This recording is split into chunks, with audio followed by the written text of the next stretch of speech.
too. Knows about the grind. Yeah, the bubble grind. Now we have a guy that could probably get in there if you...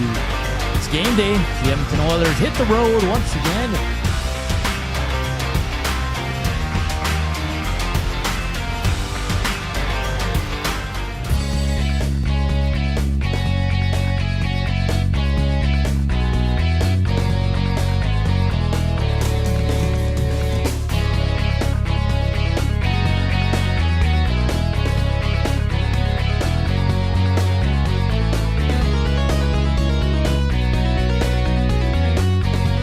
What's up, Nasties? Happy Thursday.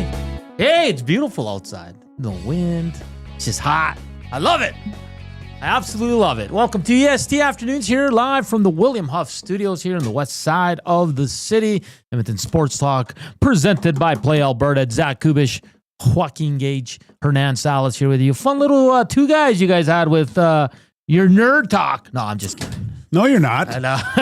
No, he was calling me a nerd. I love that you guys are passionate about that. I do. I swear to God, I do. I was talking to Reed about his comics books, how much he has, what he bought yesterday. Yeah. That's cool, man. It's great. It's a great escape, man. Who did you pick as Connor? Spider-Man. Really? Yeah. Out of your limited knowledge of superheroes, who would you say Connor is? The Flash. Yeah.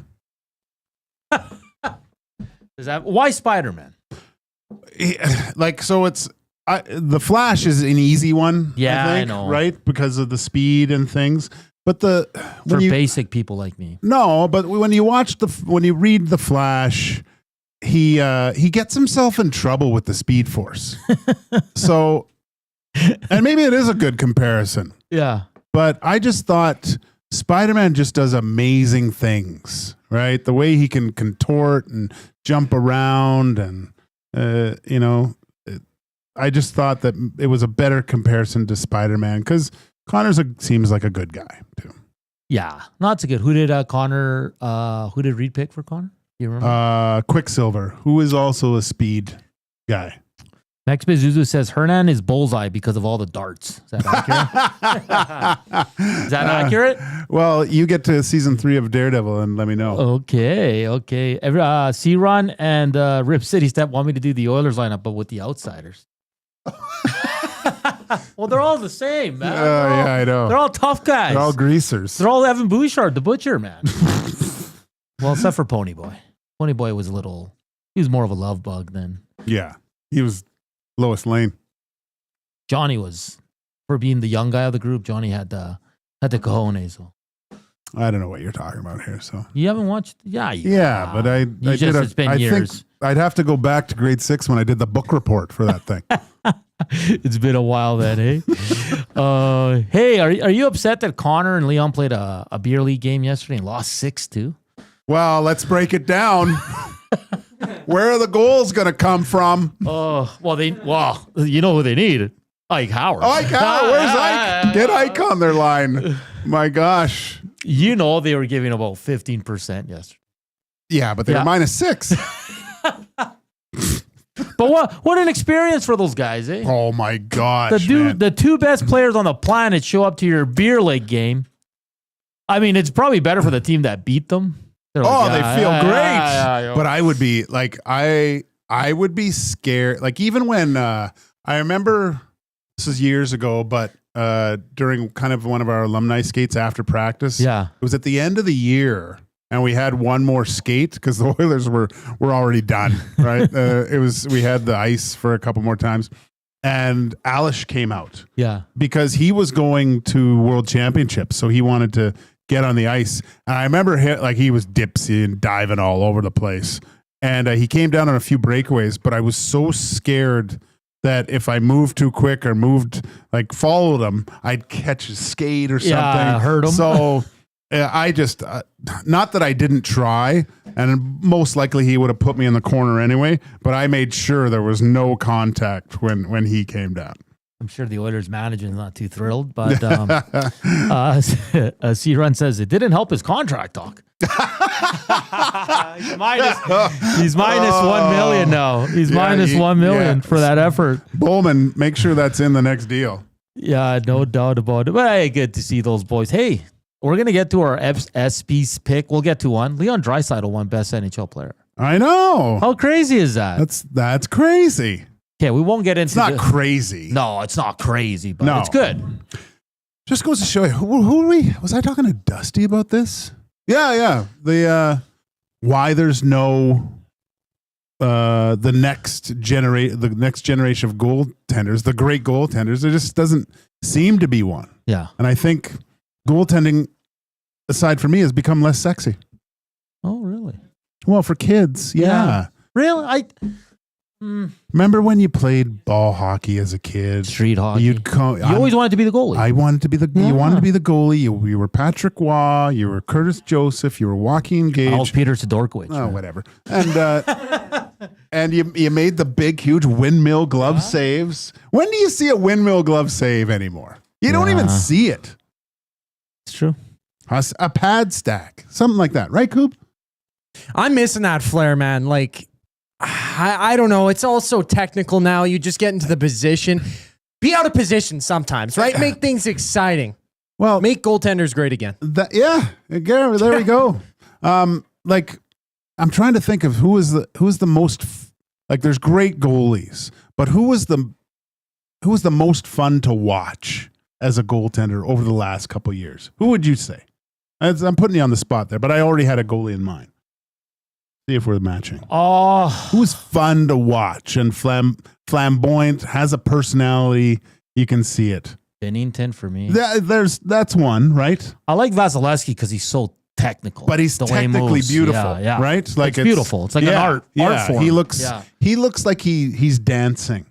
Like he looks like my daughter dancing in a contemporary number when he plays goal. That's how he looks. But I would say who I really looked forward to watch play was Marc-Andre Fleury, because he windmilled. He stacked the pads here. Bennington's really good too, but I would say those guys are two goalies that are the most fun to watch because they have flow in their game. Their ability to be blockers is there, but they also have the ability to make that massive save that brings everybody up out of their seats or puts people that thought it was going in the net back into their seats. I mean, Billy Ranford for me back in the day. Oh, yeah. Like the two-pad stack master right there. Yeah. I mean, Dominic Hasek. Yeah. I find the old school goalies were a little bit more flamboyant in the way they did things now. Now everybody, and maybe you just can't. Yeah. The sticks, like you hardly see a slap shot anymore, right? That's a good point. You never see it. When a guy does a slap shot, we're all like, whoa. Yeah. Like a forward. You'll see a slap shot from way outside or maybe on the blue end in the power play, things like that. So like Victor Arvidsson? Oh, he likes the slappers. Yeah, but especially from the half wall. But he usually falls after. Yeah, but it sticks 2 feet. He's like falling. Okay, we'll continue with the ESPYs. Obviously, we're not going to... what do you think of Gillis's performance? Fantastic. Really good. Tough crowd. Yeah, no one was there for humor at all. That was the most... I've never seen a more serious crowd than that. And listen, people were making jokes on Twitter. I said the ESPN, whoever hired him, was probably like, "Oh my god!" Like he took it, did his own thing with it. But that's like, Gage, we're a little bit older, and I know a lot of our audience is similar to our age. Like in this day and age, like everything is bad. Like back when we were growing up, the humor that's how it was. Oh, it was way worse than that. Way worse than that. Yeah. So I mean, I liked it. I know there's a few ESPN hosts, big names, that are putting out stuff that they're very upset about it and stuff. But and Gillis was just like, come on, people, they're jokes. Like, lighten up. What? I'm not being serious here. It's crazy to I mean, with everything though, you say one thing and people are just, that is completely ridiculous. How can you say something like that? Everything's so polarizing now. Yeah. Right? It's either great or terrible and can't be done anymore. I feel bad for comedians, right? Was it just him though? Because he is a newer face as a comedian, right? He's been in the limelight for a couple years now though. Like he has his TV show going. He was on SNL. He's going on tour and stuff like that. But how many people there do you think actually knew Shane Gillis? Well, you know what I mean? He's been around a long time as a comic, right? And I remember watching, because Dave Chappelle's probably my favorite comedian. And they're They're similar and well, he was at the comic shop or store or whatever, and Chappelle brought Gillis out, saying, "I've been with this guy," and he pulled Gillis out from I think the green room and said, "Hey, tell that joke that you got in trouble for." And it was a Trumpy thing or whatever it was, and it was a little offside and stuff. But Chappelle kind of put him back. Oh, Chappelle likes this guy. So then he started getting all these things, and he's brilliant, man. He's hilarious. His Trump's funny. That one skit on SNL, I don't know what where he takes a beer or whatever. Like it's just hilarious. People gotta lighten up. Like we grew up like come on, like watching Delirious Raw. You ever listen Andrew to Dice Clay? Yeah, Dice. Like it was great. His nursery rhymes. You want to get offended? Go watch Eddie Murphy. Richard Pryor. Come on. Richard Pryor. George Carlin. All these guys. But if you really listen to the greats, there's always hidden messages of brilliance in them too. I find anyway. One of the legends, Norm Macdonald. Norm Macdonald. My gosh. I mean, this guy had the guts. Like he was saying OJ jokes during the trial, and people were thinking, "Oh my God, this is Yeah, no, I thought like he had some great ones. He had some absolutely great ones. I thought it was good. It seems most people were like okay with it, but it's a different time that we live in. I guess everybody's offended. Everything's you can't say this, you can't say that. So I thought he was good, and I'm just I'm not a big Gillis guy. Like I don't watch his shows, but like I've seen his. Like you see certain skits and stuff, and I've always found them kind of like I just like his delivery. It's kind of that awkward, like should I say this? It's pretty funny, man. I watched his one stand-up special. I laughed. Coop, have you watched Tires? I've watched the entire thing. I know Eric and it's great. It's fantastic. It gets better in the second season. Like you see the mind of Gillis because it's just. I don't know. I'd compare it to like kind of a Trailer Park Boys, but really? like dumbed down a little bit. Like it's that dumb kind of funny with like a bunch of idiot characters that kind of just get into up to mischief, right? Yeah. He's a funny dude, and you could see it in the writing. He's good, man. Yeah. But you could tell he was nervous too. Oh, yeah. That was the funny part about it. Last night is like him. He doesn't belong there. I think that's him. I think that's like he acts like he's like I didn't write this one. Like it's do you know what I mean? Like it's I don't know. I thought it was I only watched that and I turned it off and I saw all the winners after just going on and I think we hit on a few. I'm upset at you at a few because I wanted the other guy and they won, but whatever. We both didn't pick Leon though. Shame on us. We didn't? No, we picked Hellebuck. We picked Hellebuck, right? Yeah. American. Yeah. But again, goalies aren't sexy. Hey, speaking of sexy goalies, Lukas Dostal signed a new contract with the Ducks, 5 years, 6.5 AAV. Yeah, good goalie. A lot of money. Well, now that Gibson's gone. What does that do for Skinner next year? Or 3 years? Well, no, but Joaquin, let's be honest here. Skinner's got to have a great year to get that money. Oh, yeah. You're not getting what would it be? What does Stuart Skinner make? 2.6? He's not getting a $4 million raise if he's mediocre again. No. 6.5, hey? Yeah. Wow. I like it because he's an excellent goalie on a bad team. He does well for them. So, and look, 13.6 of the cap is tied up in goaltenders with the Anaheim Ducks. And I know they have tons of space, but that's too much. Yeah. So Mrazek, I know they traded for Mrazek, right? He's obviously going to be there. Dostal. That leaves Ville Husso, who I heard such good things about this guy. Kind of struggled in Detroit, but Detroit wasn't very good. No, they weren't very good. And what was really interesting was the year that the St. Louis Blues went on to win the Stanley Cup. Both goalies were struggling. Yeah. They wanted to call up Husso. Like that, he was the next in line to come up, but he was injured. They brought up Binnington at Christmas, and he marched to a Stanley Cup. And could be it was a small sample. Like it's always hard when they're on bad teams because you don't know how good they can be, especially for young guys that are unknown. Let's go here. Barry the Cheater. Dice was great on Entourage. He was. Yeah. Yeah, he was hilarious. But everyone there's a movie with Dice, and it's actually from a comic book. Yeah. It's called Ford Fairlane, where he's a detective. Great comic. I like the movie too, but it's really offside. Yeah, of course it is. Fun show today. We got the boss coming up in about 3 minutes. Dustin Nielson. He's in Montreal. We'll see what he ate yesterday. Did he go for a Montreal smoked sandwich? No. Poutine? Yes. What else there are a lot of good spots there. And we'll get his thoughts on the ESPYs and look ahead to Week 7 in the CFL. Red Light District at 1:40. And then at 2:20, we're going to talk to Ryan Ballantine from 3 Down Nation. He covers the Calgary Stampeders. What an interesting team. I don't think anyone had him at 4-1. They have a big game tomorrow against the Winnipeg Blue Bombers. Very intrigued by this team, so we'll get his thoughts. He'll join. He's in Vegas, so he's going to join us from Vegas, which is kind of cool. Yeah. So fun show today on tap here on EST Afternoons. Hit that thumbs up. Hit us up on the Nasty Chat. The River Cree inbox, 780-218-9999. And like always, the afternoon inbox is presented by the River Cree Resort and Casino. Check out their happy hour. It's 525 drinks. Available Sunday to Thursday from 9 a.m. to 7 p.m.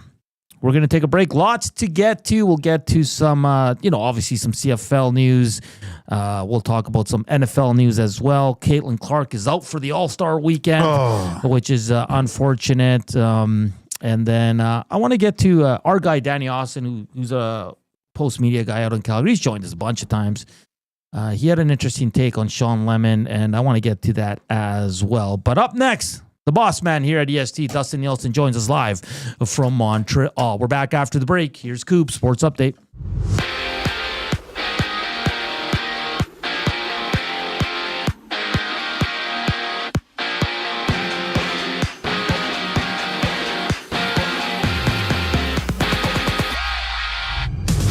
Out west, the Ducks have inked 25-year-old restricted free agent Lukas Dostal to a 5-year, $32.5 million extension. Dostal posting a .903 save percentage in 53 games for the Ducks last season. For Montreal, the Argos Alouettes, they go toe-to-toe for CFL Week 7 action. Davis Alexander making his return for the Alouettes. The Argos are 1-4 on the season, while the Owls are 3-2. Kickoff at 5:30. EST's CEO, Dustin Nielson, on the call. And the NBA Summer League has 8 games today. Toronto playing Golden State, the Nuggets facing the Clippers, while the Spurs take on the Hornets. And for the Stingers, they're hitting the court against the Blackjacks. Listen to the full game, or we will be joining in progress in the game on EST's audio streams. Our coverage starts at 6 o'clock.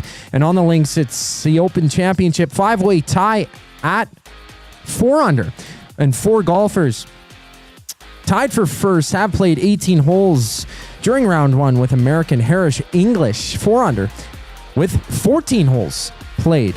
This sports update is brought to you by Windsor Plywood Leduc. Locally owned and operated since 1993, they're more than just plywood. They offer everything from doors and flooring to decking, fencing, and custom millwork. Windsor Plywood Leduc. They're the experts you need to know. It's Dustin Nielson joining us on the other side of the break. I'm Zachary Kubish, keeping you up to date.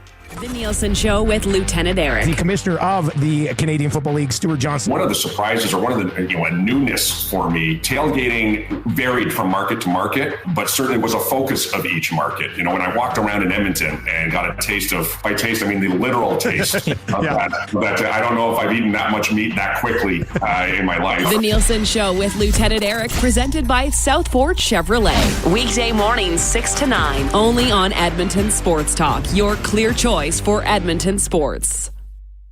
Since 1952, William Huff has been the heartbeat of Edmonton's advertising world. From humble beginnings to a citywide powerhouse, we've been the go-to for signage from print to design and installation. Partnering with Edmonton's top sports franchises and major events, we've helped shape the city's global reputation. Our secret? Unmatched customer service, decades of experience, and a passion for excellence we call the William Huff Advantage. Visit us online at williamhuff.com. Kayaks, bikes, camping gear?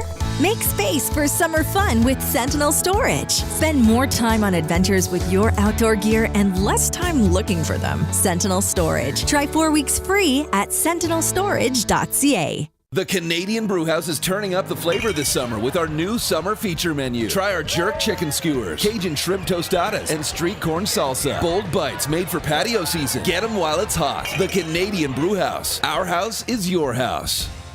Summer in Edmonton means 3 things: warm weather, long nights, and plenty of sports. From the lake to the links, you can boost your summer fun with hundreds of casino games, live betting on your favorite sports teams, and access to popular lotteries. All in one app, anywhere in the province. Download the Play Alberta app today and deposit $20 or more with promo code YAG50 to claim a $50 free bet. That's promo code YAG50 for a $50 free bet on us. Redeemable once per Play Alberta account. Remember, if you gamble, please use your game sense.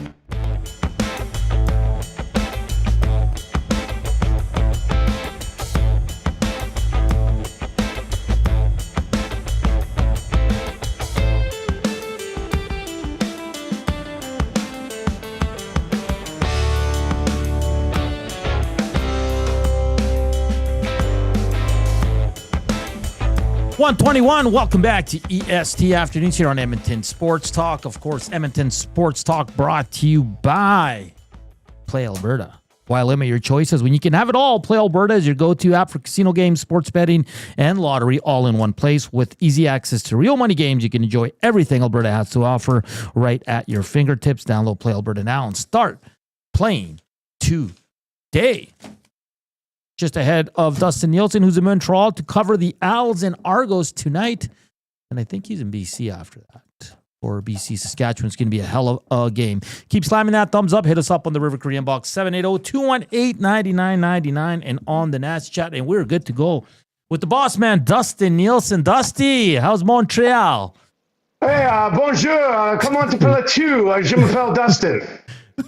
Je m'appelle Hernan. Je m'appelle. Does Zach want me to move, or is he actually going to center me here? What's going on? Like, there you go. There you go, Zach. Don't worry, I got it.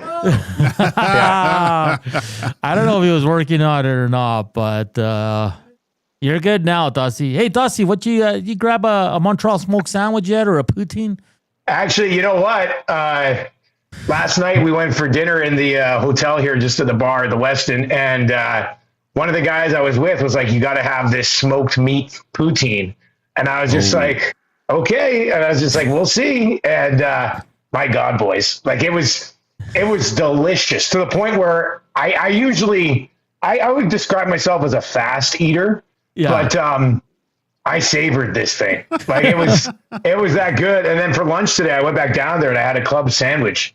And I have to tell you, they know how to do food in Montreal. Like simple as that. It's usually I go across and get like a sub from Subway, but I decided to have a nice sandwich today for lunch, and it was really tasty. Well, I'm glad you didn't have chicken fingers.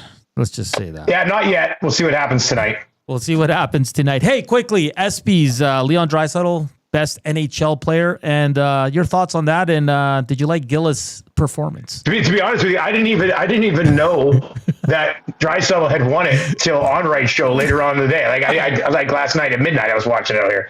I was just like, I didn't even know they won. I thought Shane Gillis was awesome. Yeah. Like I know there'd be some people like Shane Gillis has already been canceled once. He's come back strong. Like you're not going to cancel a guy a second time. I thought he did a really good job. I mean, if you don't like Shane Gillis, don't watch. If you do like Shane Gillis, watch. And I thought some of his jokes were like, I know it's a simple one, but the SGA is here, and now everyone around him is in foul trouble. I was like, this is funny stuff. The Bill Belichick, a bookie is what he reads to his girlfriend at night. That was pretty good. So, I thought he was really funny. I watched his monologue, and then that's like really all I consumed from the ESPYs. Dusty, I don't know if you listened to the last show, but Reed and I did something special on Two Guys Today with comparing NHL players to superheroes. So we always, was this your idea or Reed's idea? This was my idea. So Reed and I nerded out for an hour. So I don't know what the views are going to be like, but I'm sorry. And the other confession, I'm breaking hearts and breaking stuff around the office too. I heard this. I broke the TV, so I'm sorry about that. So is that a different TV? Yeah, that's the one that was over on the table over there. So, yeah. So. I wouldn't even have known if Maddie didn't write you out by text yesterday. Oh, why'd I say anything? Oh, crap. But anyway, who was Connor McDavid? Superman? So Reed had him as Quicksilver. Okay. I had Connor McDavid as Spider-Man. What would you say? Superman.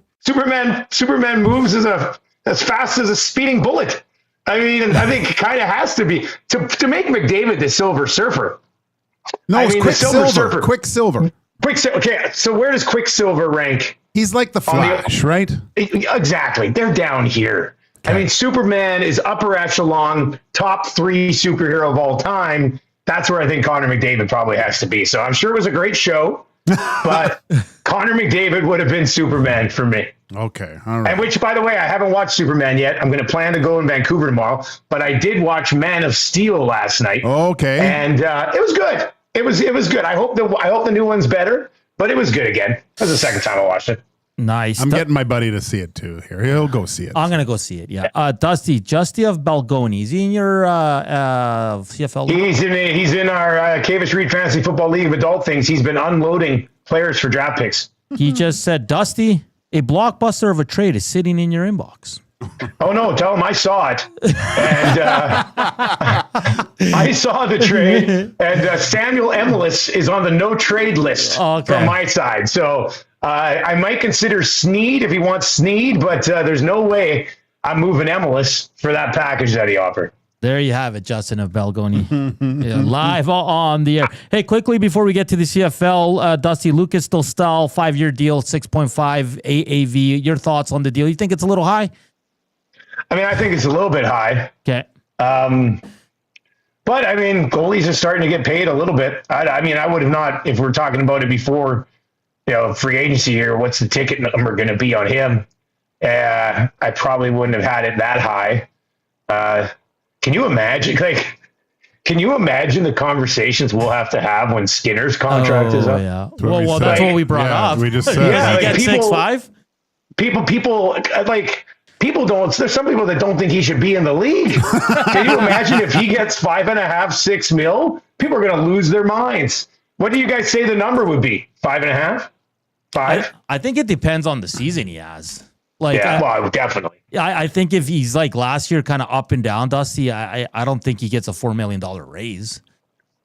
No, I was going to say if he's like he's been the last couple of years, he probably gets about 4 mil total. Yeah. Right. Like if you're not in the top 20 in numbers, I mean, you're going to get paid like that, I think. So it's I see it. I think he probably settles at 5 though. I would expect to hopefully be a little bit better. But imagine what happens if he wins 40 games this year and is like 7th in Vezina voting? I mean, what if he's a finalist? What if he's a finalist for the Vezina? 8 mil? Yeah, probably. Come on. Oh, God. But also, what if it's up and down again, guys, and the Oilers just decide to move on? Well, then they got to find money to pay another goalie. With that being said, the cap going up, and obviously McDavid leaving as a free agent will free up a lot of it. So we'll see how that goes. Wow. Way to throw the grenade and be out of town, Dusty. Nice. See you guys later. Quick.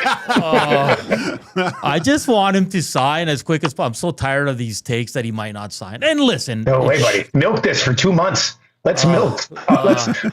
We should have full-blown panic for the next 6 weeks from 6 to 6 every single day. I think that would be great. You know, it'd be great. He just didn't sign until the end of next season. Oh, yeah. Oh, my God. Just like you did back in the day. Just milk it, Dusty. Just milk it. Just like Can you imagine a trade deadline next year with McDavid unsigned? Oh, my God. Record-setting day for views on EST. All right, Dusty, you're in Montreal to call the game tonight. They get Davis Alexander. They get Austin Mack back. I think most people are expecting Montreal to get back in the win column because MBT played the 2 games, but like we saw here, he'll get you close. He just will get you over that hump. But are you expecting kind of Montreal to run away with this one tonight? I think so. I mean, I hope it's a close game. At least give us a game into the fourth quarter. But Davis Alexander's really good, man. He's looking to set that or tie the record for 8 consecutive wins to start a career. He gets out of the pocket. He can make plays there. But he also is a good passer from the pocket, which, you know, we talk about Trey a lot in Edmonton, but Davis Alexander is better in that element. And they made the right decision. Like, they moved on from Cody Fajardo because they thought Davis Alexander was going to be the guy. They brought in a veteran backup who can fill in okay-ish. But now that Davis Alexander's back, I mean, I think it's huge for Philpott. Philpott's been an absolute stud when Davis Alexander's in the lineup. And look, nothing against Nick Arbuckle. He's actually, like, Nick, I was just going through some numbers last night. Like, Nick Arbuckle, 7 TDs, 7 interceptions, not good, but the rest of his numbers actually aren't that bad. But Toronto just cannot find a way to win football games, especially one, I think, like this, when you're going to see Montreal tonight, after dropping a couple in a row here, kind of be not only the better team, but also desperate. So when that I think the line opened at 5, and now it's sitting at 10, I think, over at Play Alberta. So, I mean, they're expecting double-digit victory. And to be honest with you, I think I could probably see that tonight. If Toronto were to win this, Dusty, what would they have to do? Is that just shutting down Davis Alexander, or is this Nick Arbuckle? If they're going to win this game, man, they're going to have to create turnovers. Yeah, okay. Yeah. Like, simple as that. They're going to have to probably – Toronto's going to – I would be surprised if Toronto wins this game without creating 3 turnovers. Not just picks, but like maybe in a critical turnover on downs, a fumble and an interception or something along those lines. Like, I don't see them just straight up going out and outgunning the Montreal Alouettes tonight. So, no, I mean, as far as desperate teams, though, Toronto definitely should be desperate because, you know, the crossover looms large right now, especially if BC wins this week, early in the season still. But, you know, that's certainly looking like it could be a possibility. So Toronto also really needs this one. But just on paper right now, without Chad Kelly, Montreal is a better team. Dustin Nielson, the boss of EST, joining us here on EST Afternoons. Dusty, we've had a lot of CFL guests on in the last 2 weeks, and I'm intrigued because I look at the receiving cores in the CFL, and like there's not that one huge, enormous superstar like you see in the NFL. So I've asked all our guests this question. I'll ask you, and they've all had different answers. If someone were to ask you who are the top 3 receivers in the CFL, not, you know, just who would you market as the top 3 stars, who would it be for you? Kenny Lawler, 100%, undoubtedly number 1. Yeah.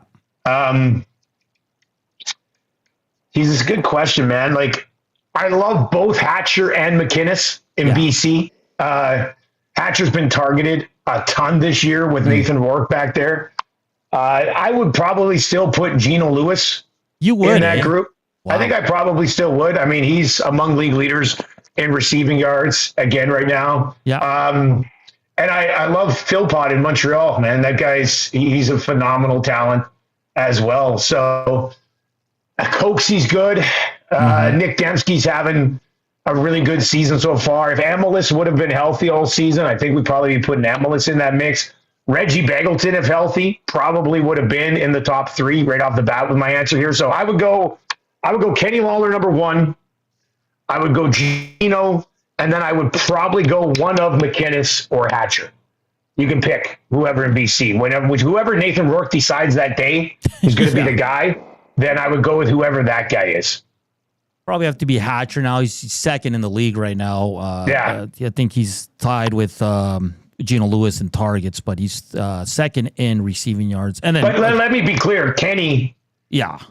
Kenny is a tier above these other guys right now. I mean, Bo Levi just sees him with one-on-one coverage and throws. He's on pace for 25 touchdowns, you guys. That's a CFL record. I don't know if he's going to – it sounds crazy to think he'll keep it up, but if Bo stays healthy and Kenny stays healthy, Kenny hasn't played every game in a season in like 6 or 7 years. And you see why, because he's throwing his body around insanely to make some of these catches. So if he stays healthy, he's going to take a run at 20 touchdowns. And not just that, like sometimes with Kenny, it's weird because when he wants to show up and play, he's the best. But there's games where he's just not there, right? Like I remember the first couple games, you can see the frustration because they weren't connecting on passes and all that. But when he's on, he's the best. Like the last 2 games, Gage, I don't know if you've seen his touchdowns. He's a freak. He's an absolute freak. He's an absolute freak. Like, I remember the one game when he was with Edmonton.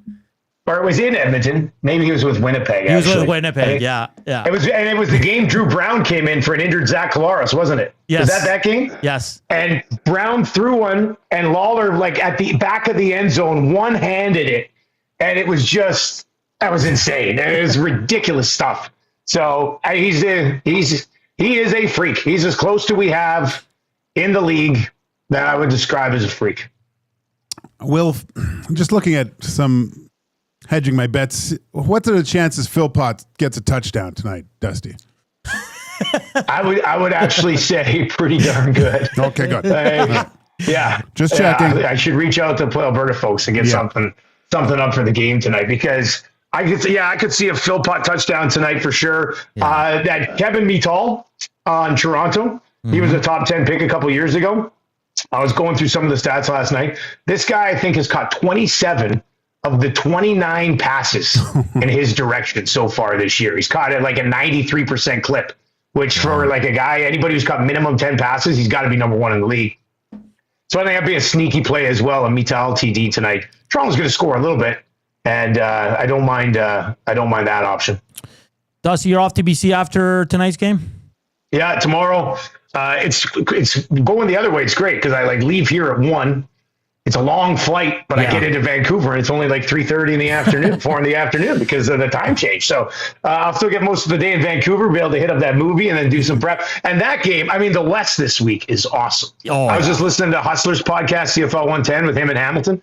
And the game on Friday night, tomorrow night, is going to be incredible. Stampeders, Bombers, second time in 3 weeks. Bombers at home coming off a bye week. And basically, I think they've won 14 games in a row off a bye week and are like 38-6 in their last 44 at home. So tough task for Calgary. If Calgary goes in there and beats Winnipeg, Calgary's undoubtedly the top team in the entire league, in my opinion. Yeah.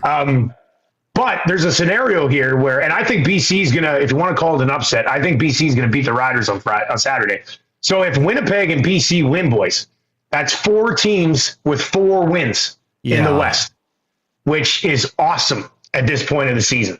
It's awesome. Not so good for the Elks. But it's not good for the green and gold. Let's be honest, it's horrible for the Elks. But with that being said, I do feel an upset brewing on Labor Day, so hop aboard the bus and come with us down to Calgary, right? Right. Is it a double-decker, Dusty? I want a convertible. Wouldn't that be sweet? I don't know what the logistics for insurance, but are we going to have a convertible up there on top? The Elks were the ones that arranged the buses. Oh, okay. I think it's the same type of bus that the players would be on, so not a double decker. Oh. Have you been? I went on a double decker bus. I can't remember where it was. I don't know. Tab and I were San Francisco, maybe like a little tour around the city or something like that, or one of those like when we used to go watch baseball in the States before we had kids, and that was cool. Just as long as it's not a yellow and black Cadillac, we're okay. No, I think it's gonna be comfortable. Okay, because Gager's coming. Yeah. There we go. It's gonna look. 100 Elks fans getting off of 2 buses, invading that Calgary tailgate is gonna be amazing. Yeah, that's gonna be a good time. And you know how CFL fans are; they'll have drinks waiting for everybody. Everybody just embraces it, so it should be. It should be a really good time. And who knows? Maybe they go down there and Cody Fajardo is 4-0 as a starter and they're playing for a playoff spot. Who knows? Look at this guy. Eh? Wow. Already going. Hey, by the way, I picked up Cody Fajardo in the Cambridge Reed Fantasy Football League of Adult thing. I'll say Marshall, your boy there on Hot Takes just destroyed Trey Ford. That was hilarious. I was like, that was pretty savage. He kicked me the night before.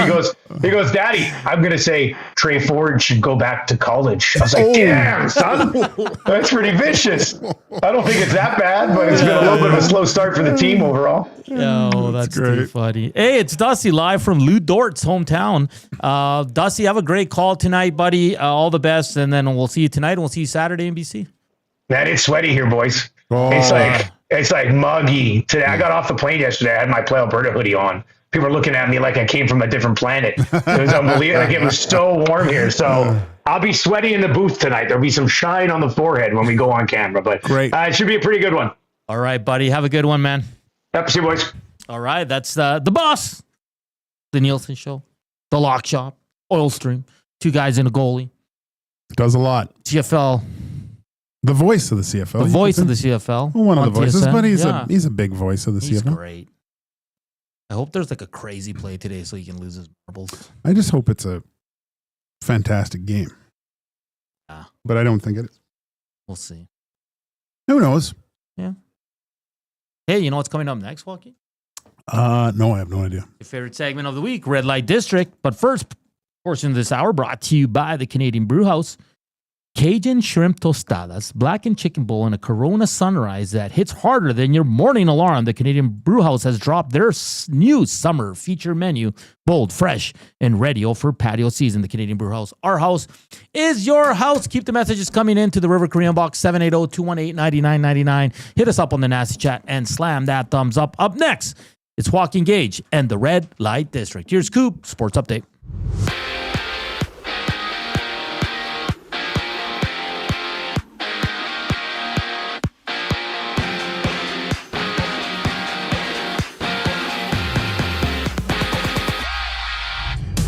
Lukas Dostal has signed a 5-year extension in Anaheim worth $6.5 million per season. The 25-year-old RFA had a 3.1 goals against average and a .903 save percentage through 53 games played last season. In the CFL, the Alouettes host the Argos in Week 7 action. Montreal welcoming back Davis Alexander, looking to improve to 3-3 on the season. Argos enter the game with a 1-4 record. Kickoff goes at 5:30. And the Raptors are back in action against the Warriors. Toronto 3-0 in the Summer League, while the Celtics play the Lakers and the Rockets take on the Blazers. And the Stingers are also in action, tipping off with the Blackjacks out east. Tune into the game on any of EST's audio streams. Coverage starts at 6 o'clock. Meanwhile, Caitlin Clark is out of the WNBA All-Star game this weekend. She suffered a groin injury Tuesday night against Connecticut, missing yesterday's game against New York as well. This sports update is brought to you by the Edmonton Elks. Saturday, August 2nd, it's the Elks' next home game as they host the Ticats at 1 o'clock. Tickets start at just $20. Get your tickets now at goelks.com. It's the Red Light District with Joaquin Gage when we get back from break. I'm Zachary Kubish, and you're up to date. The EST Hangout. First date, this is actually science. You're supposed to ask them what's their favorite dinosaur. And then you'll determine, like, you know, if they're woke or if they're smart or whatever from that answer. I don't get that. Yeah. Okay, so Benny goes for a date and he goes, hey. Okay, yeah. What's your favorite dinosaur? Like a T-Rex, probably? I don't know. Number one answer? Okay, why? Because they're just... They go rawr. Yeah, they go rawr. They The EST Hangout, presented by Sentinel Storage. Weekday mornings 9 to 11, only on Edmonton Sports Talk. Your clear choice for Edmonton sports. River Creek Resort and Casino on K97 proudly present Steve Earle and Reckless Kelly. Featuring small band and acoustic performances, Steve Earle and Reckless Kelly in the venue July 25th. Tickets at rivercreekresort.com. River Creek Resort and Casino. Excitement. Bet on it. Hey Edmonton, ready to take advantage of lower rates and better pricing? South Fort Chevrolet in Fort Saskatchewan has you covered. From rugged trucks to sleek SUVs. And with over 40 years in business, you can trust that you're getting the best deal on your new ride. As the proud title sponsor of the Nielson Show, EST listeners can drive a little to save a lot with South Fort Chevrolet's transparent pricing and down-to-earth sales team. Visit us today in Fort Saskatchewan or online at southfortchev.com. Looking for quality building materials and friendly advice? Visit us at Windsor Plywood Leduc, family owned and locally run since 1993. From interior materials for doors, flooring, baseboards, and all the finishing touches to all you need for your outdoor projects like cedar lumber for decks and fences, plus all the plywood you'd need. Our full-time on-staff carpenter can help with anything odd-sized or custom, and from domestic hardwoods to exotic selections, we've got you covered. And if we don't have it, we'll track it down for you. Windsor Plywood Leduc. We're the experts you need to know.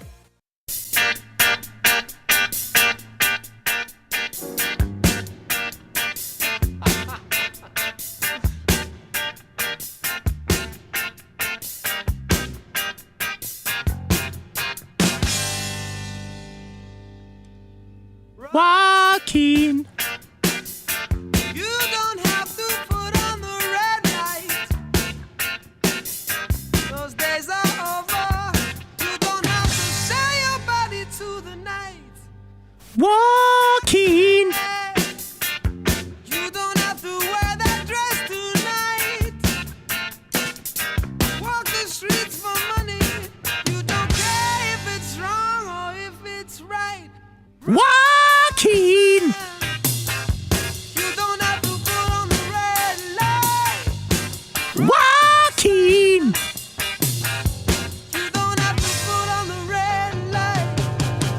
Joaquin. Joaquin. Joaquin. Joaquin.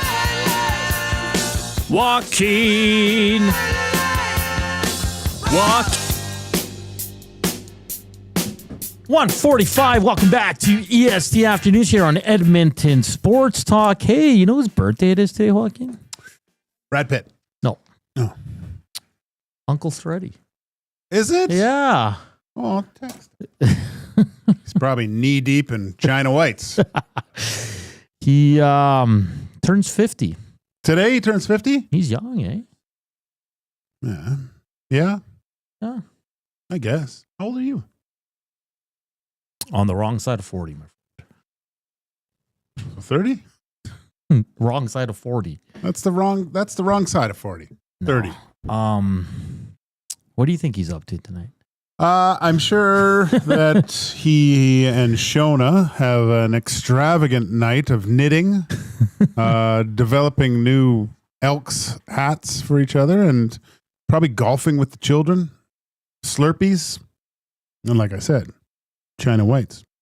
Happy birthday to friend of the show, absolute beauty, He Jason is great. Stradwick. What a good guy. Let's get to your favorite segment of the week. It's the Red Light District with Joaquin Gage. Take it away, my friend. So I probably shouldn't. I was debating whether to talk about this or not, but I don't care. Maybe something will get done, and I'll ask you about it too. But you know what, Hernan? What? You can pick your friends.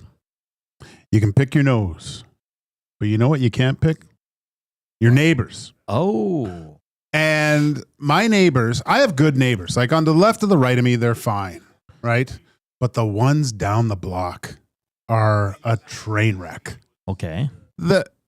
So I live in a nice neighborhood, you know? Okay. Everyone mows their lawn and things like that. But these guys have like 8 cars. There's 2 that haven't moved in 10 years on their driveway. Like the tires are flat. They're completely gone. There's scaffolding outside with stuff. Like they have shelving units outside with stuff on them. There's a barbecue there. There's bins, and I saw that they were I thought they were cleaning up outside, and I got excited yesterday because they were moving stuff out of the garage, but they just left it there. And it just makes old or young? Old, okay. Probably, well, maybe younger than me. Down the side of the house, it's like all garbage and hockey nets and crap. It's just, and even the trucks out front, they're stacked with crap in the trucks. Like it's just hoarders. Oh yeah. Yeah. Oh yeah. They don't even throw out their garbage bins on garbage day. They just keep it. Like it's, oh boy. It's getting to the point where I got a phone. I think I got a phone. Because not that I'm looking to move. Yeah. Hey, Damon Bunting, I might be calling you. But I think maybe when my daughter finally finishes high school, like we live right next to a school, so we don't need to stay there anymore. So we might be looking. And there is no way. Like if I drove up and saw my house for sale, I go, oh, okay. And I would look a few doors down and see what's on the front. And I go, no, I'm not living here. So they just have stuff like all around their house. Dude, there's cars in front on the street. Yeah. There's cars on the car. Like we have a attached garage. Yeah. And they have cars on the driveway that haven't moved in 10 years. Really? 10 years. Wow. And then there's crap from there to the garage that's closed with stuff all over the place.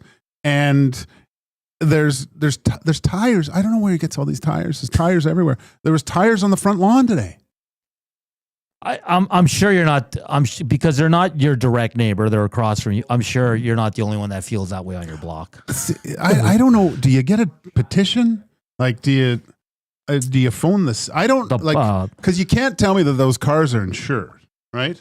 And I don't know the ruling of. You can't have them on the street. You just can't have them on the street, but they can be on your property. On your I property, think, yeah. right? Yeah. But it's just, I mean, how do you have a car on your driveway with the like it's ruined because it's been sitting on its rims because the it doesn't even have tires on it. No, the fronts don't and the backs are flat. Oh wow. It looks disgusting, man. It just seems like it's very sentimental, everything to them. I'm at the age, like you'll get to this. When you get to the wrong side of 50, I guess, everything will start to bother you. And when I walk my dog, I'm in a good mood and I get to that house and I'm in a bad mood for the next 5 or 6 minutes. And then I become in a good mood again. I don't know. You can't have that much crap in your, I don't know if it, like there's a barbecue, there's things, I don't know, there could be a fire hazard. I don't know. Looney Land says, live and let live, Gage. You live and let live for 10 years and then come talk to me. Like I'm just waiting for just something. Just do something to put some stuff away. Smitty the Welder says, call bylaw, can't have a junk yard. I can't even imagine their yard, Gager. So the yard gets bad, but then it gets like it looks like they were trying to do some stuff, but then just like it doesn't get done. Yeah. Right. So there was a rock garden, but now it's just it's what that's landscaping fabric. It's just laying there with tires on top of it. It just I get. I'm not going to move at any time soon, but if the time comes when my wife and I say, hey, we probably like our house, not that we have a huge house, but eventually when it gets down to 2 people, it's too big for 2 people. Yeah. Right. Like we don't need that much room. So we'll look to downsize or something, but I'm just like, you won't be able to sell your house with that monstrosity down the block. Smitty the Welder, do they mow their lawn at least? And then Double A says, you're assuming they have grass. Yeah, they actually do. Yeah.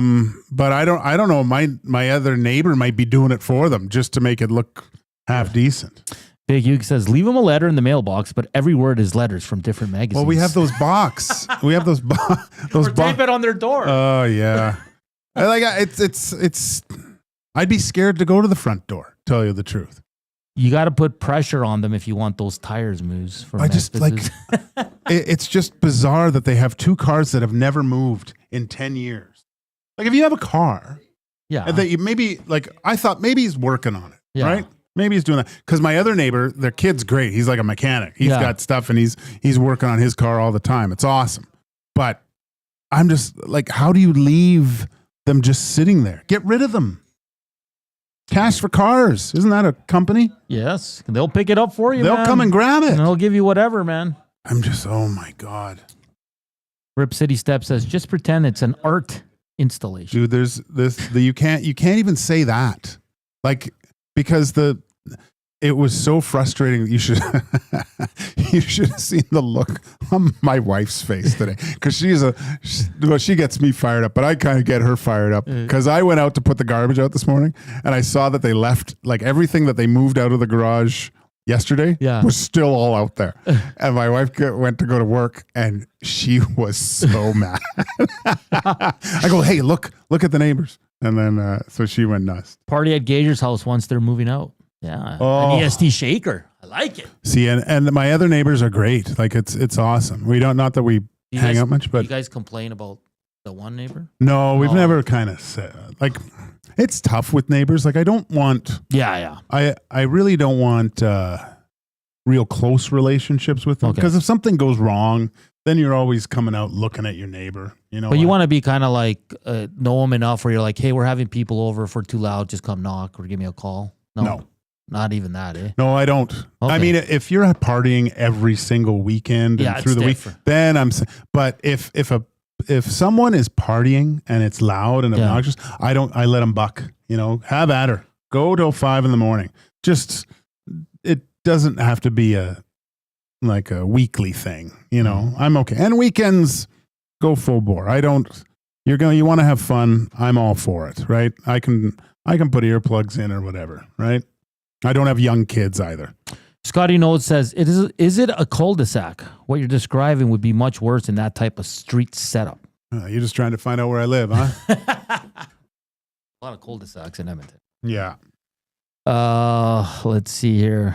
My it's like my other neighbors are fine, but they're newer. But my older ones, they were Korean. Yeah. Oh, they were the best, man. Very nice. Well, I would go over there because the family would get together and they'd make like kimchi for the year. Oh. You ever eat kimchi? Oh yeah. Okay, so they would make their own kimchi. And so essentially the grandmother and the wife would be sitting in the garage like cleaning all the cabbage, and I'd be kind of just standing at the end of the carport just looking at them, and then they'd eventually, once it was all done, they'd give me all their free kimchi because they made it for like the year. You're just lingering there. Yeah. Hopefully they see me. Oh, it was delicious. And then my other neighbor, Brad, he was great. He was always out there. He quit smoking, but he moved too. So good both ways. But he would always have he'd always have a drink ready every time I walk the dog. What a quitter. What a quitter. That was the red light district with Joaquin Gage complaining about his neighbor. What say you? A lot of people trying to help you, telling you what to do, how to handle it. Joaquin on the inbox and on the nasty chat. So take their advice. I mean, I think it's bylaw. Hey, you just got to call bylaw. But what do they do? Do they just give the warning? They'll probably say, hey, man, you got to clean up your area. It's too much. You're making the neighborhood look dirty. That's good that you care about it, man. Well, and the other thing is too, like it's sometimes when you do have people over, like I'll put cars in the garage because now I have 3 with my son's car and stuff, so people can park. Of course, but there's no parking because they're taking it all up, all the street up. So I feel that, man. That's important when you have family over and there's nowhere to park and they have to park like 3 blocks down because one guy's hogging all the room. And that's crazy. Hey, if you want to sponsor Red Light District or Zach to the Future or Heat and Smoke, hit us up, Hernan or Joaquin at EdmontonSportsTalk.com. We'd love for you to join us and sponsor one of our segments here. The afternoon inbox is presented by the River Cree Resort and Casino. Check out Steve Earle and Reckless Kelly on July 25th, a week away, just over a week away. And as we roll into August 7th, check out the Bay City Rollers. All you have to do for tickets, rivercreeresort.com or hit up the River Cree box office. In hour 2, we're going to talk some Stampeders. We're going to recap the ESPYs and go around the world of sports, this day in sports history. Of course, national days. There's some fun ones today, so be ready for that. Hit us up, Nasty Chat, slam that thumbs up. This is hour 1. We're done on EST Afternoons. Hour 2 coming up. Here's Scoop. The Lock Shop. Huss, how are we doing today? We ready for week 7 in the CFL? Yeah, definitely. I mean, I'm ready. I don't know how ready the Bombers are. Just checking out the roster for tomorrow's game. Dalton Schoen going on the 6th game, injured late in garbage time against Calgary, brutal injury. And then this is the one I'm really very interested to see how they do against a great Calgary defense. The Lock Shop, weekday mornings at 11, only on Edmonton Sports Talk, your clear choice for Edmonton sports. Get ready for the ultimate showdown, July 18th and 19th at Rad Torque Raceway's Western Cup. Catch the late models, hobby stocks, mini stocks, 600s, and the sprints in a spectacular display of speed, skill, and sideways racing action. The Western Cup, a true celebration of dirt track racing at its finest for all ages. July 18th and 19th at Rad Torque Raceway, just off Highway 2 on Highway 19 at the Edmonton International Airport. Tickets and info at radraceway.com. Win a trip to Osheaga with the Banquet and Aperol. We're sending one lucky guest to Montreal with flights, hotel, and 2 tickets to one of Canada's hottest music festivals. Enter by July 26. Details in store or on the Banquet app. Get real. Play hard. You know Dawn. Everyone knows Dawn. Dawn from Frontier Cartage. That's right, it's me, Dawn from Frontier Cartage, where we're setting the standard for cartage service in Edmonton and beyond, offering city cartage, Alberta highway, short haul deck, and more. My team and I are bringing our years of industry experience and expertise to every mile. Join Dawn and her boys in a new chapter in transportation excellence, dedicated to exceptional service. Call Dawn at Frontier Cartage, 587-222-5826. You've heard the name, but what does it mean? For over 66 years, William Huff Advertising has supplied signage from screen printing to digital to LED with design, production, and install in-house. It's a one-stop shop for all your signage needs. Edmonton owned and operated, William Huff has been trusted by the biggest companies and teams in the City of Champions and many others across the country to do the job. If you're looking for a way to get the word out about your company or event, they are the answer. Go to www.williamhuff.com. Their results speak for themselves.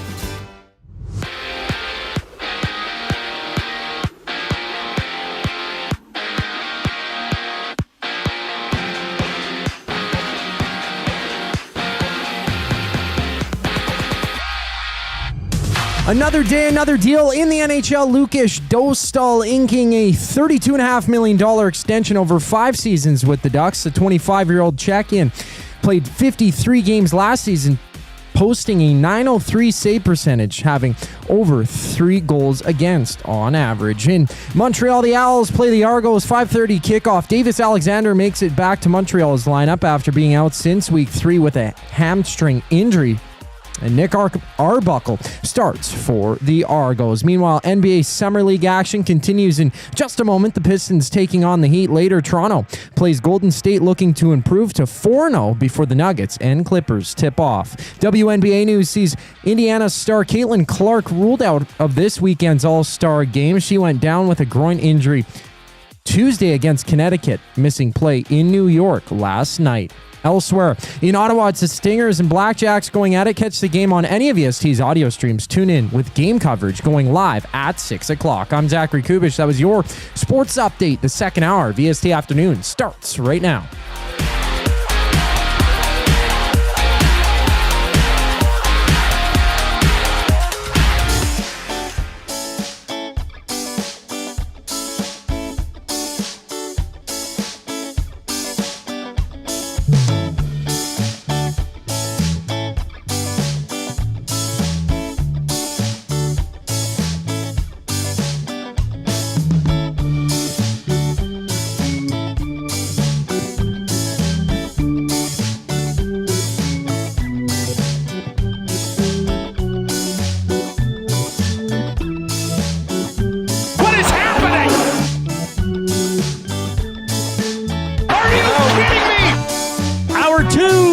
EST Afternoons live from the William Huff Studios in the West Side.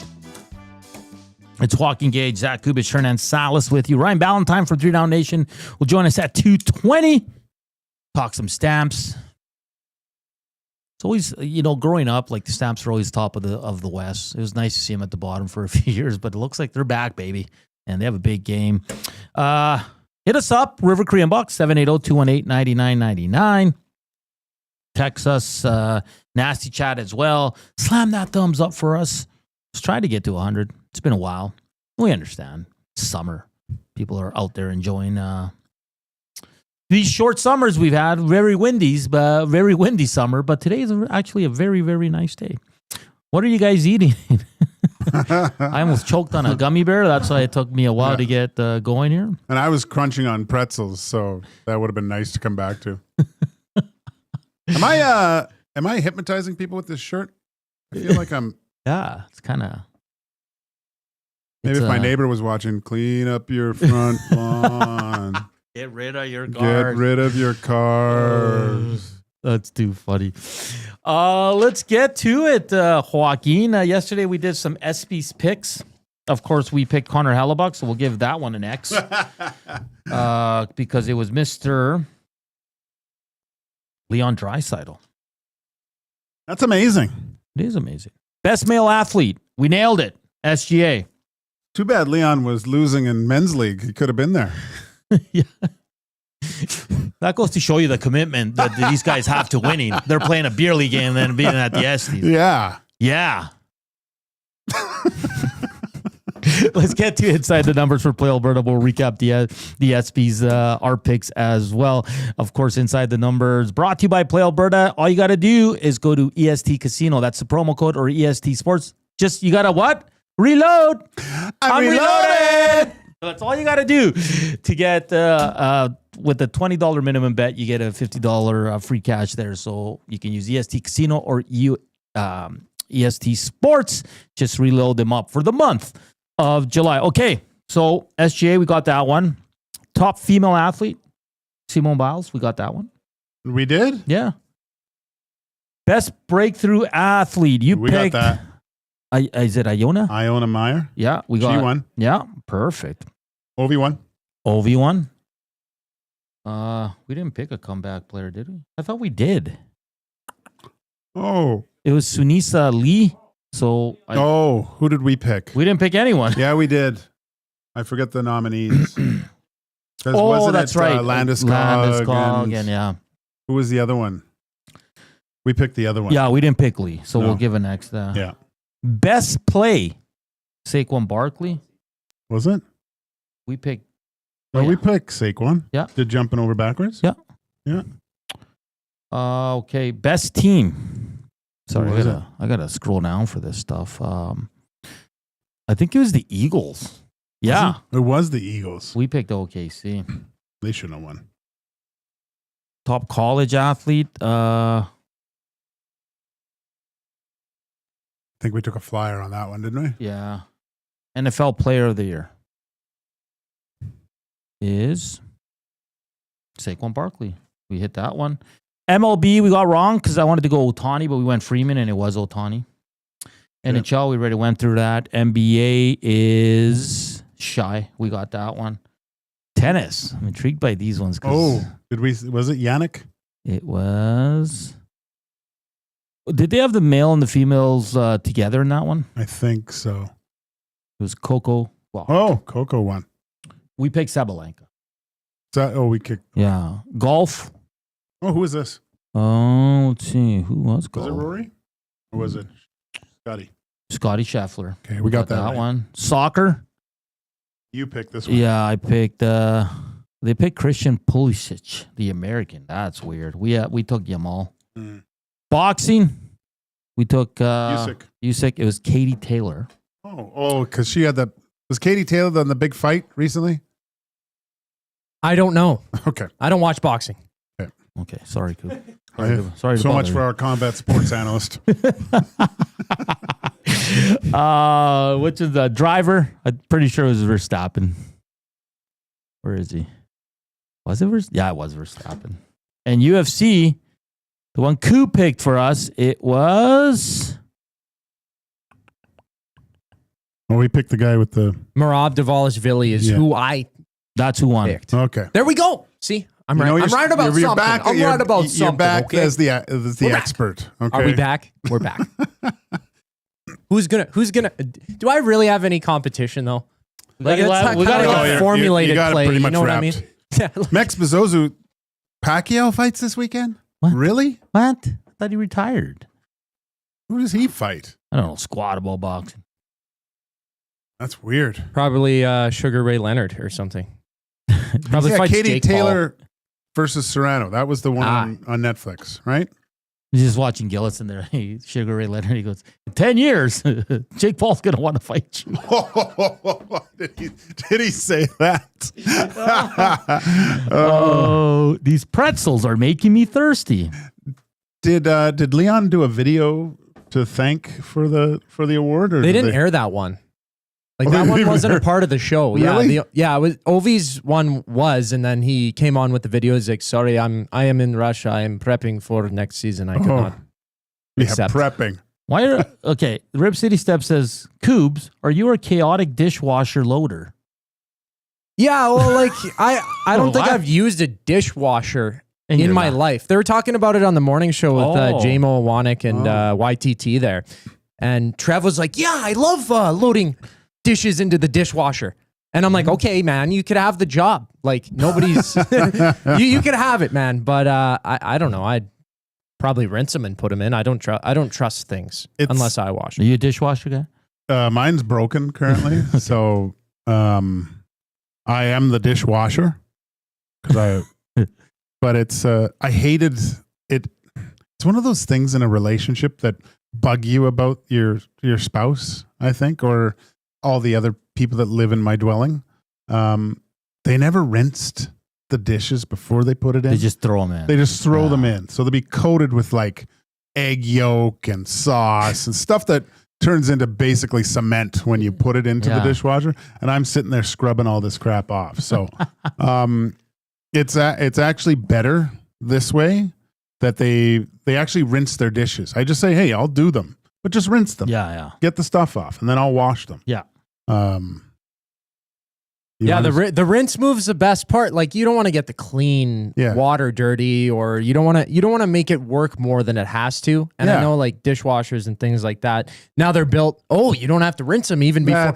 Just do it. Stop being lazy. Come on. That's crap. All those commercials. Oh yeah, this little tab is going to blast all the spaghetti sauce off the plates. It's not. No. And the packing of the dishwasher always drove me nuts. Like, pots and pans that you used for cooking, right? Stuff all over them would just be thrown in there. Yep, they'll get it done. Well, right? that's what the commercial says. So. The commercials lie. The commercials, it's all fake news. You get Cascade doing a promotion or buying a segment on our show. I'll pump that stuff up like crazy. But till then, that stuff's the biggest joke of them all. Smitty says, put your broken dishwasher on your neighbor's lawn. You probably won't even notice. You know what? He'll love it. You won't even notice. Probably put flowers in there. Smitty's asking me about my Niners, our Niners. I you know what? I don't know. I know now Jawan Jennings wants out, or they're trying to move him. I really don't know how they're going to be. Their division, Seattle, I don't know how good they'll be. The Rams are always there. Arizona, it's so up and down. I think the Niners are going to be like that, kind of up and down, win 2, lose 2. Ask me closer to the season, and we'll definitely have a conversation. Lots of NFL talk coming up, Gager, as we get near to camps and preseason games and all that fun stuff. Why is Pacquiao fighting Barrios? I had no idea. Why would anyone want to watch that? Like, no disrespect, man. Manny was awesome back in the day. Yeah, but I mean, he fought Oscar De La Hoya. Yeah. Like, come on, this is ridiculous. I thought he was going to just be a politician in the Philippines. Yeah, JJ wants an extension or traded. Yeah. But I mean, as your third, fourth option, can you really demand that? I don't know. I like him. He's missed a third down, right? He always gets those good ones, right? So, I mean, you still have Fred Warner. I'm still secondary has to improve. We'll see if Brock Purdy can bounce back. Mr. McCaffrey, the big one there. So, yeah, excited for it, though. Always love watching the Niners play in that sun out on the West Coast. It's always great. You have a team, Gage? I thought you picked one last year. Bengals. Yeah, I did. Not knowing that they sucked. Well, didn't they get hot towards the end? They started really bad, and then. Well, was it Hacksaw on that was telling us they can't protect? Yeah. That's another great thing. We'll have Hacksaw back. Yeah. He's a beauty. Mario. Did you ever say how he got that nickname, Hacksaw? Used to be a wrestler.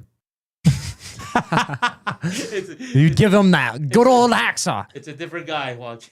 Oh. Hacksaw Jim. Oh, tough guy. Tough guy. Oh, man. Yeah, I'll be honest, Smitty. I will not miss Deebo Samuel. I didn't like him last year. The way he acted, the way when he ripped into Moody there, and then he was pretty bad too. So. Max Pazuzu, Manny lost his Senate seat last election, which probably explains pretty good why he's fighting again. Oh, okay. How old is he? 46. That's not that old. It's old to be taking punches from a. How old is Barrios? Oh, he fought that Thurman. Barrios fought Thurman. And. Oh, he was the unanimous decision because that Thurman fought Pacquiao. Pacquiao knocked him down years ago. This just seems silly. Silly. Just some NFL news before we get to a break and bring in Ryan Ballantine from 3 Down Nation and talk Calgary Stampeders. Dallas County judge sentenced Chiefs receiver Rashee Rice to 5 years probation and 30 days of jail time that can be served during those 5 years stemming from his role in that multi-car crash in Dallas during the 2024 offseason. Yeah, it's crazy it took that long. And veteran receiver Mike Williams has informed the Chargers that he plans to retire, walking away after 8 seasons with 2 eclipsing 1,000 yards. So there's your NFL news. Of course, the CFL kicks off tonight for Montreal. Our boy Dustin Nielson on the calls. They hosted Toronto Argonauts. And in the NHL, Lukas Dostal's new contract is 5 years, $6.5 million AAV. Do you think that's too high for Lukas Dostal? Let us know on the River Korean Box 780-218-9999 or on the Nasty Chat, and what it can mean to a potential re-upping of Stuart Skinner's contract. Let's discuss that. But up next, we're going to go to the CFL. Ryan Ballantine from 3 Down Nation joins us here on EST Afternoons.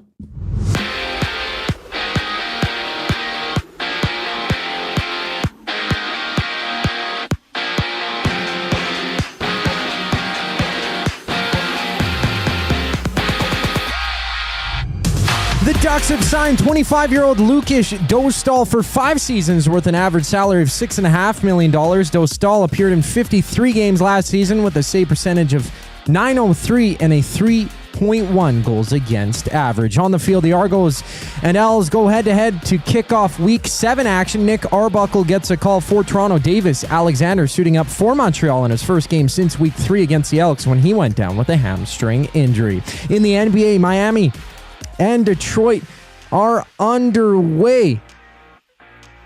The only game live right now, Pistons up 17-7 with 5 minutes to go in the first quarter. After that, the 3-0 Raps battle the Warriors at 8 o'clock before San Antonio faces Charlotte.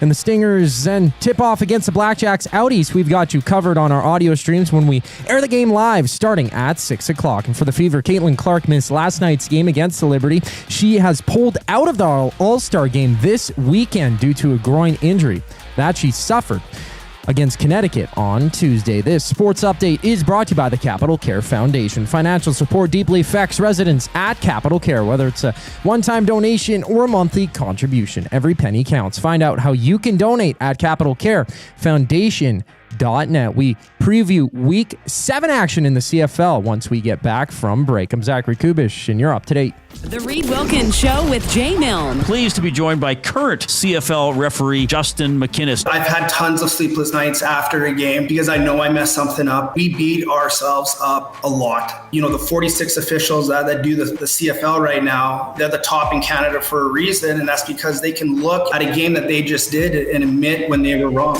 The Reed Wilkins Show with Jay Milne, weekday afternoon 3 to 6, only on Edmonton Sports Talk, your clear choice for Edmonton sports. Kayaks, bikes, camping gear? Make space for summer fun with Sentinel Storage. Spend more time on adventures with your outdoor gear and less time looking for them. Sentinel Storage. Try 4 weeks free at sentinelstorage.ca. River Creek Resort and Casino and K97 proudly present Steve Earle and Reckless Kelly. Featuring small band and acoustic performances, Steve Earle and Reckless Kelly in the venue, July 25th. Tickets at rivercreekresort.com. River Creek Resort and Casino. Excitement. Bet on it. Everyone knows when you need a truck now, you call Dawn. That's right. You call us, Frontier Cartage, when you need driver coverage or have a truck that's down. You call Dawn from Frontier Cartage. When you've got way more freight to move than you thought. You call Dawn from Frontier Cartage. When you need a truck that's available and ready to start anytime you need. You call Dawn at Frontier Cartage, 587-222-5826. 587-222-5826.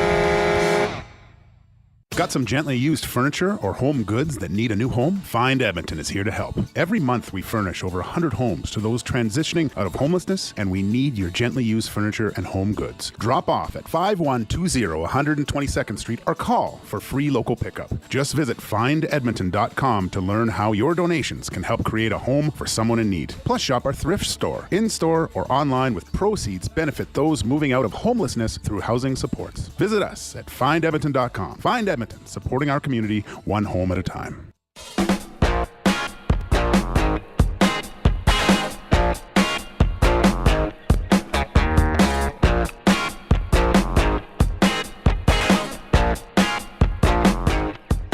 2:19. Welcome back to EST Afternoons on this Thursday afternoon. Beautiful day here in Edmonton. The sun is shining. There's no wind, and doesn't look like there's a storm on the horizon there. So we're rolling along here. Dustin Nielson joined us in Hour 1. We had Red Light District. We had Inside the Numbers, recapping the ESPYs, and now we're going to talk more CFL and a team that's kind of been they've been really good. I don't know if surprising is the right word, but I didn't think they'd be at 4-1. I thought they'd be improved. But to talk all things Calgary Stampeders, as they're on the road tomorrow to take on the Winnipeg Blue Bombers, Ryan Ballantine from 3 Down Nation joins us live from Las Vegas. Ryan, how you doing?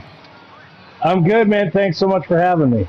Yeah, of course. Let's get right to it. The Stamps sit at 4-1. Ryan, if I would have told you this at the beginning of the season, what would you say to me? Would you think I was crazy? Because I didn't see a 4-1 start coming for this team.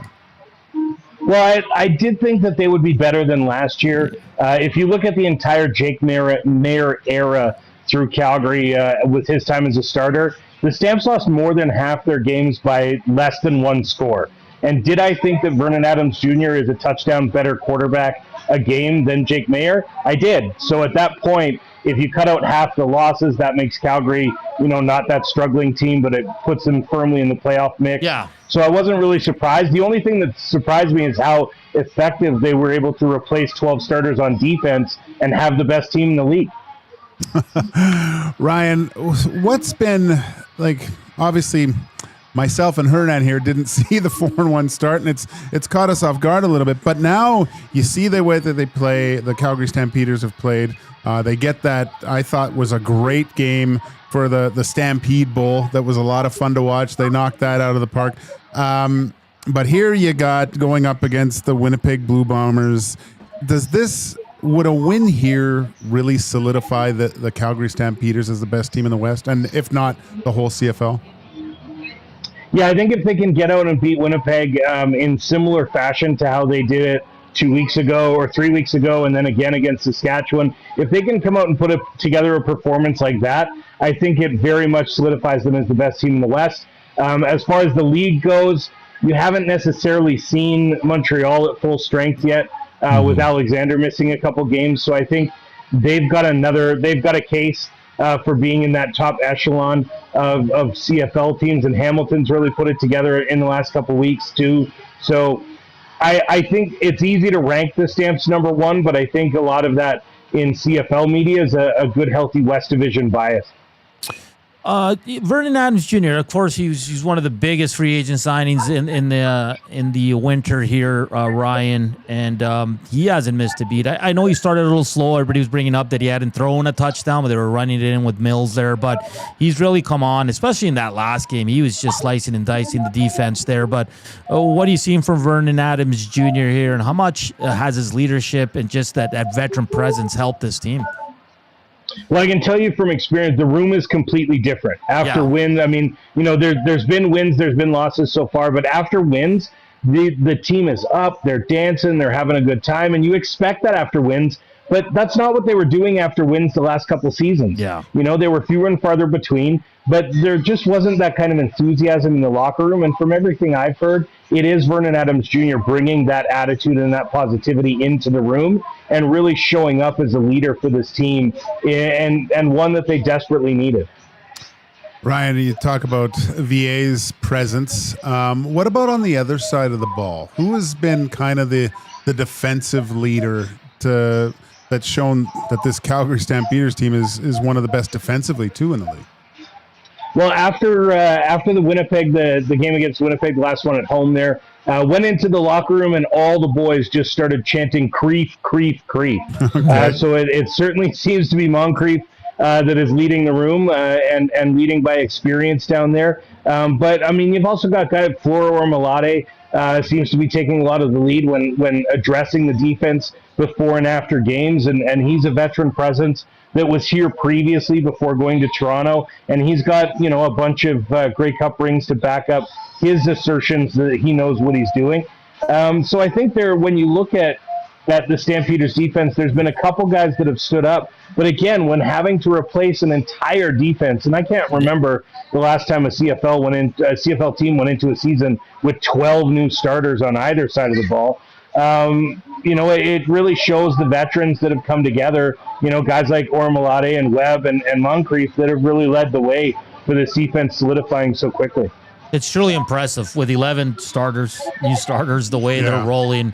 It's been outstanding what that defense has been able to do. Ryan Ballantine from 3 Down Nation joining us here. Damien Alford, the rookie, man. He's got his first start under his belt. It's going to start again this week. 3 touchdowns already. He is a big boy. What have you made of Damien Alford here in his first go-around in the CFL? Yeah, well, I can tell you it's 42 degrees down here in Vegas right now, and Damien Alford is hotter than that. The guy has come out and just absolutely run roughshod the last couple weeks. Clark Barnes obviously won the job out of camp ahead of Alford. But when you see what this guy's doing, those last couple catches, I mean, the 81-yard touchdown, the longest one of Hernan Adams' career. On the flip side, that one catch, that contested catch along the sidelines where he just got up and snatched the ball out of the defender's hand. I mean, absolutely fantastic. The moose is loose down in here in Calgary, and you guys might have the horns on the helmets up north, but Damien's happy to throw him up every time he makes a big catch. And I mean, that's what you want from your first overall pick. I mean, if you're going to be terrible and you're going to pick at the top of the draft, I don't think I need to tell Edmonton fans the value of a number 1 overall pick and what it can do for your franchise. And Damien Alford's been exactly that. And that's not even taking away anything from the other first-round pick who's starting at center for this team in Fortin. Like, he's also phenomenal and stepped into a very tough job and has done a phenomenal job with it. Yeah, the Stamps, credit to Dave Dickinson. They've turned this team around after a very disappointing season last season, and they're rolling. Can't wait for the game tomorrow. It's going to be an excellent one down there in Winnipeg. Ryan, I really appreciate you taking some time for us while you're down in Vegas. Go enjoy yourself, man, and I'm sure we'll get chat to sleep. Or go to bed.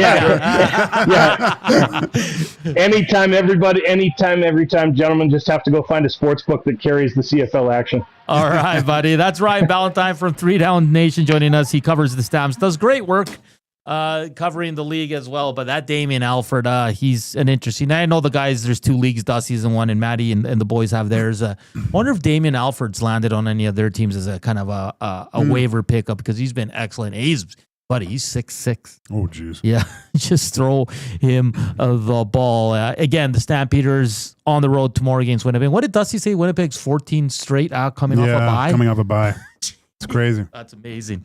I was looking up. They made some changes to the coaching staff in Calgary too. They did, yes. So, but from what Marcus Howell, Cambry Williams, guys that played in Calgary before have 3 former Elks.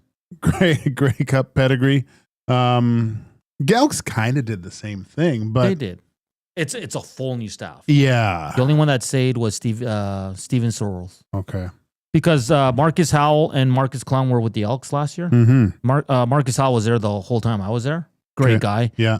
Dakota Prukop was the 3rd string quarterback on the Elks last year. So they've made some. John Bowman, he came over from Montreal, former defensive lineman. They've done an excellent job. He brought in his brother, Craig Dickinson. Yeah. So, I mean, you have 2 head coaches on your team pretty much. And then you have guys with tons of experience. And that's, listen, how much credit, like, obviously it's the players on the field that, they're doing what they have to win games, but how much do you look at the coaching staff because they kind of came from the similar season, we didn't see the Calgary Stampeders doing this, and you see the Elks kind of staying the same way as they were in years past, but the Stampeders have definitely retooled and made their team better. So, I think the Elks, Mick Simick's been around for a long time. I mean, Mark Killam, their head coach, has been in the league for 20 years. Yeah. But they still brought in a lot of guys that it's their first go around at coaching, right? Like Demetrius Maxey's been in the league for years, but it's if you compared the 2 teams, Calgary's way more experienced with guys that have time, right? Okay. You know what I mean? That's what it looks like. Yeah. Because our boy Aaron Grimes, it's his first year as a coach. He played. Yeah. It's the first time JC Sherrod's a D coordinator, right? Mm-hmm. So I think it's a little bit different. And I think you're seeing it a little bit with the struggles. It's not all on the coaches, right? They're not reinventing the wheel here, but Are we seeing an inexperienced coaching staff with the Elks, as well as just a team that hasn't played much together?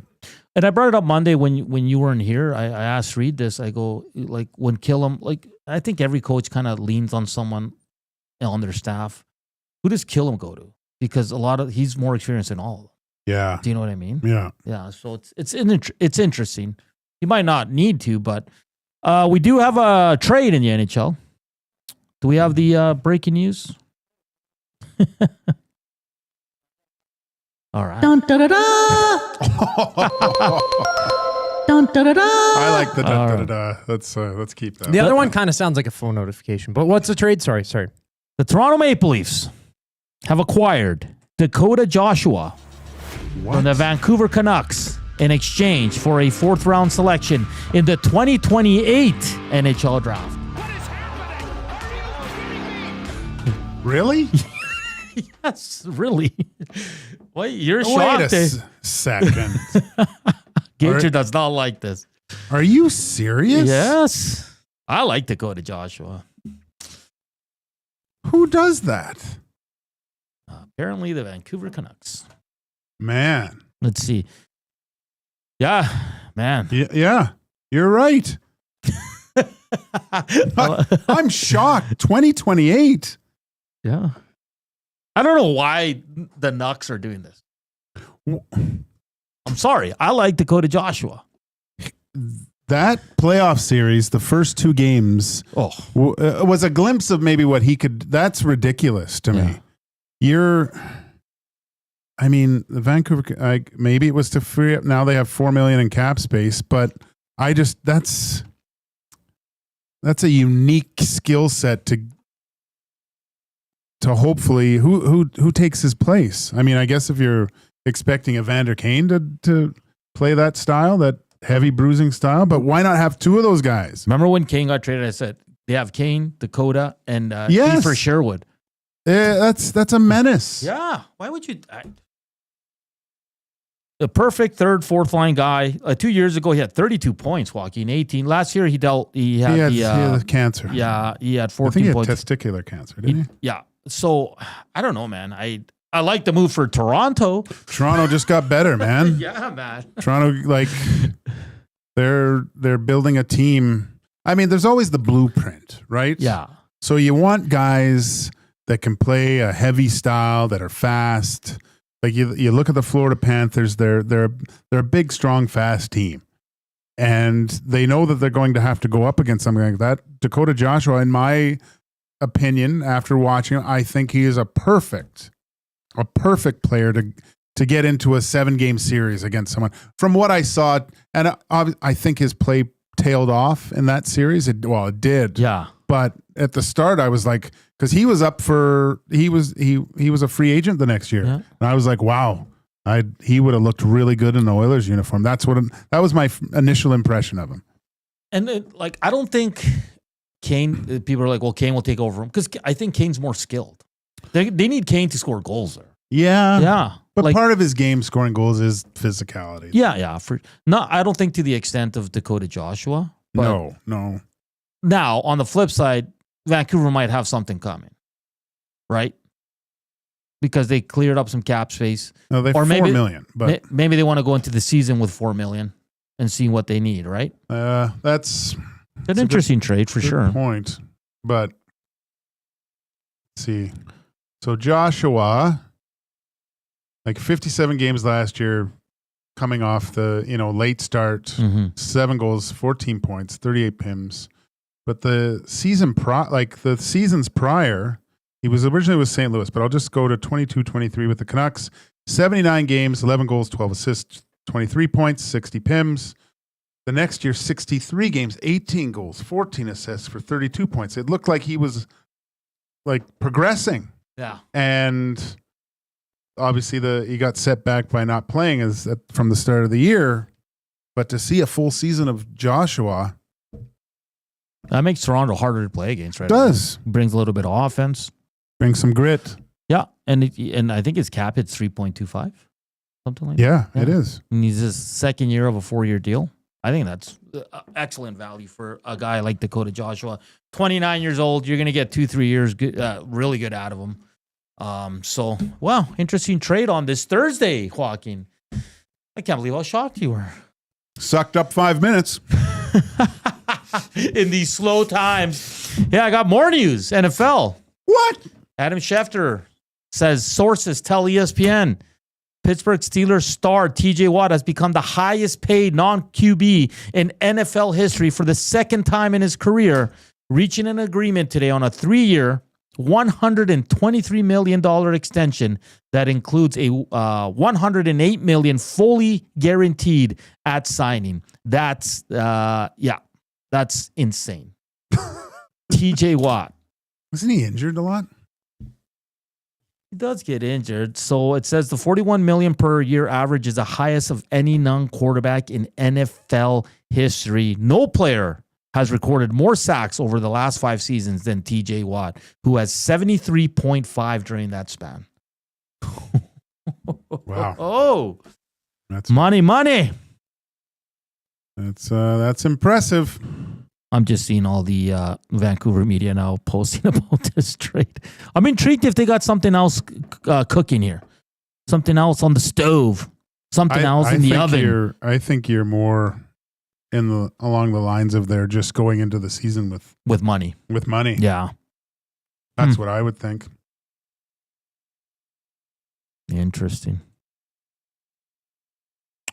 Our friend of the show, James Lynch, who covers the Canucks, says Canucks clearing cap room don't like this at all. I mean, if you're a Canucks fan, and we have a lot in the Nasty chat, of course, Jasmine's a Canucks fan. Yeah. How do you feel about this move on the Canucks side? Because if you're a Leafs fan, you're pretty damn happy right now because this is a hell of a player. Probably crying at her desk right now.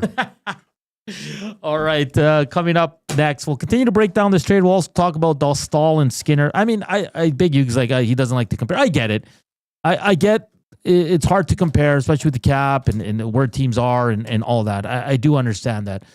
So Stuart Skinner already, he's in the last year of his second contract, Joaquin. This is Lukas Dostal's start of his second contract. So it is a little bit different. One's 25 years old. That's Lukas, like Coop told me to say it. And Skinner's 26. Age similar. Years in the NHL similar. But the only difference is that Skinner will be going into his third contract as opposed to the second like Dostal does. We'll continue the conversation to close out EST Afternoons. Reminder, Reed Wilkins, Jay Milne coming from 3 to 6. And if you want to get on the Labor Day bus, you get a ticket to the Labor Day Classic, transport to and from Calgary, 2 Canadian Club beverages, a post-game pizza meal on the bus. All you got to do is use promo code EST Labor Day if you want in. Me and Joaquin are going. Joaquin and I are going. Join us, won't you? It's going to be a fun time to invade McMahon Stadium. We're back after the break. Here's Scoop.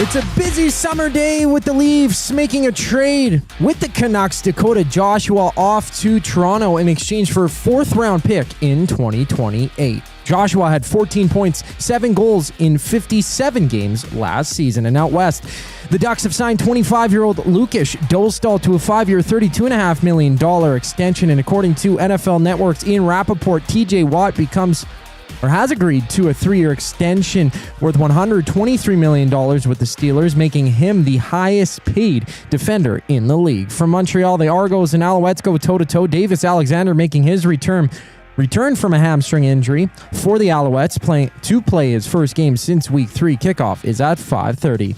And the NBA Summer League has 8 games on tap. Toronto playing Golden State at 8 o'clock. And right now, the Pistons lead the Heat 42-25 with about 6 minutes to go in the second quarter. For the Stingers, they hit the court against the Blackjacks. Listen to the game on any of EST's audio streams with coverage starting at 6 o'clock. The final segment of EST Afternoons is what brings us back after the break. I'm Zachary Kubish, and you're up to date. Avocado and feta dip, passion fruit cheesecake, and cocktails that taste like summer in a glass. Try the new feature menu at The Banquet. Refreshing, craveable, and made for sunny days. The Banquet. Get real. Play hard. You've heard the name, but what does it mean? For over 66 years, William Huff Advertising has supplied signage from screen printing to digital to LED with design, production, and install in-house. It's a one-stop shop for all your signage needs. Edmonton owned and operated, William Huff has been trusted by the biggest companies and teams in the City of Champions and many others across the country to do the job. If you're looking for a way to get the word out about your company or event, they are the answer. Go to www.williamhuff.com. Their results speak for themselves. Summer in Edmonton means 3 things: warm weather, long nights, and plenty of sports. From the lake to the links, you can boost your summer fun with hundreds of casino games, live betting on your favorite sports teams, and access to popular lotteries. Woo-hoo! All in one app, anywhere in the province. Download the Play Alberta app today and deposit $20 or more with promo code YAG50 to claim a $50 free bet. That's promo code YAG50 for a $50 free bet on us. Redeemable once per Play Alberta account. Remember, if you gamble, please use your game sense. River Creek Resort and Casino on K97 proudly present Steve Earle and Reckless Kelly. Featuring small band and acoustic performances, Steve Earle and Reckless Kelly in the venue July 25th. Tickets at rivercreekresort.com. River Creek Resort and Casino. Excitement. Bet on it. Hey Edmonton, ready to take advantage of lower rates and better pricing? South Fort Chevrolet in Fort Saskatchewan has you covered. From rugged trucks to sleek SUVs. And with over 40 years in business, you can trust that you're getting the best deal on your new ride. As the proud title sponsor of The Nielson Show, EST listeners can drive a little to save a lot with South Fort Chevrolet's transparent pricing and down-to-earth sales team. Visit us today in Fort Saskatchewan or online at southfortchev.com.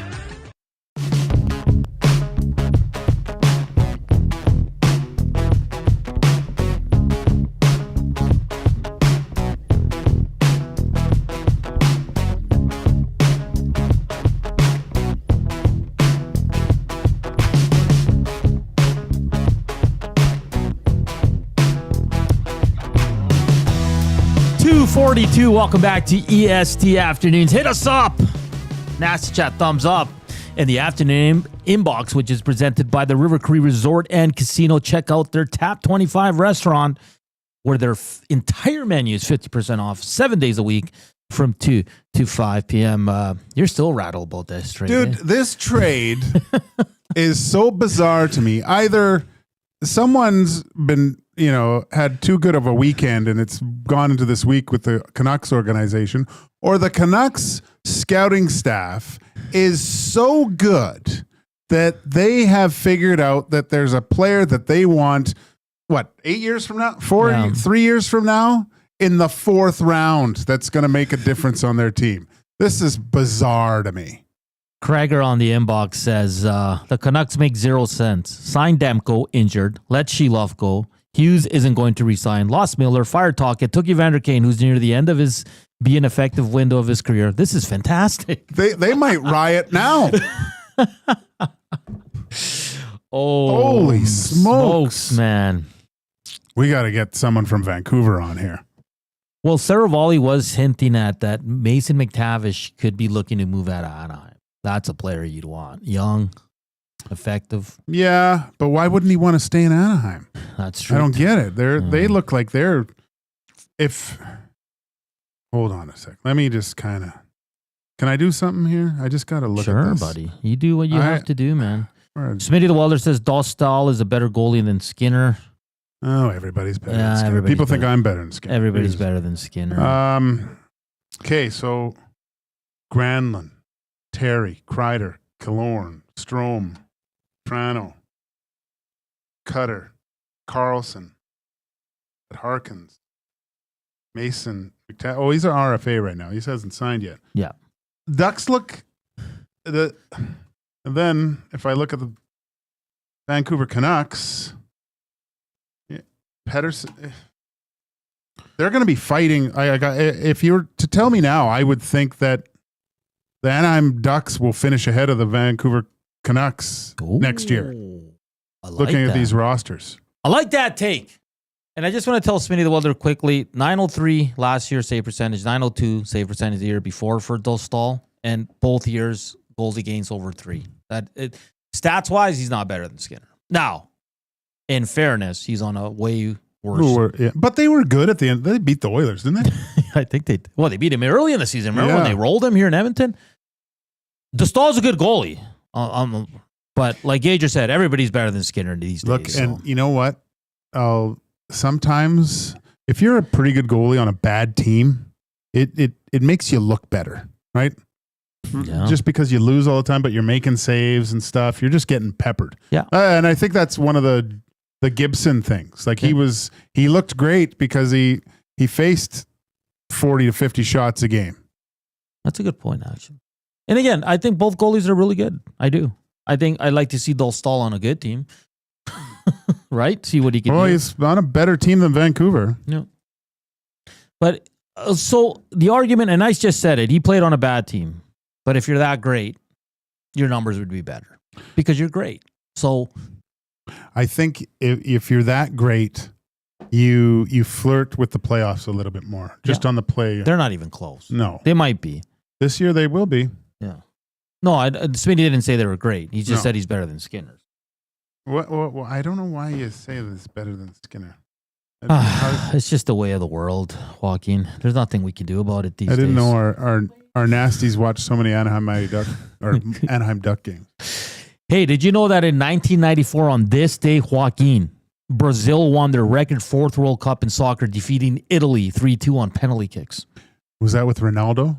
No, that was Romario and Bebeto, and that's when Roberto Baggio missed the net on the penalty Roberto kick. Baggio. We use it in Zach to the Future. We called him Roberto Garbaggio with that free kick. Birthdays. We already said it. Happy birthday to our buddy and friend of the show, Jason Strudwick. And David Hasselhoff.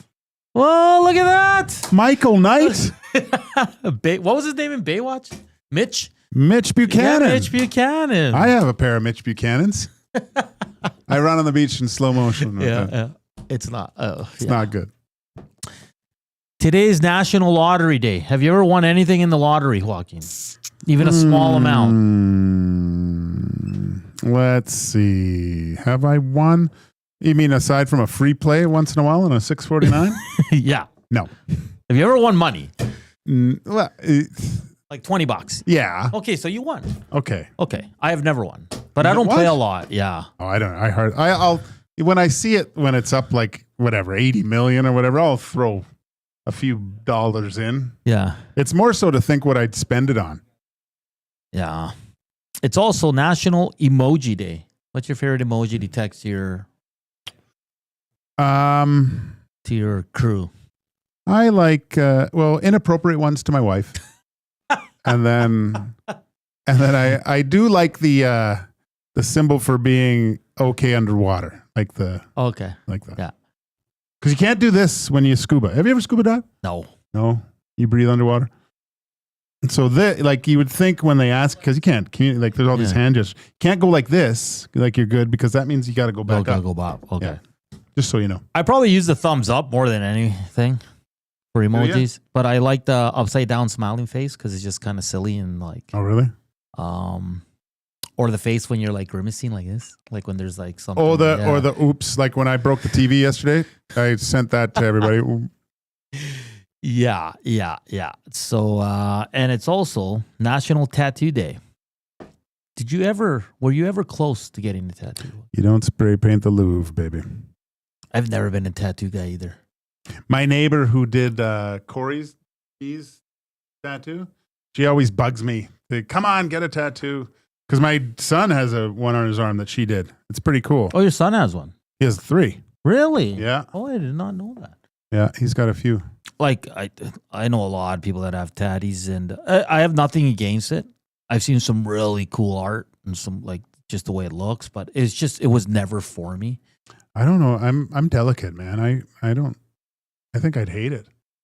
Pain. Yeah. I don't know. We should get teardrops under. Jesus. For the bus trip down so no one messes with us. Yeah. Labor Day. Oh, boy.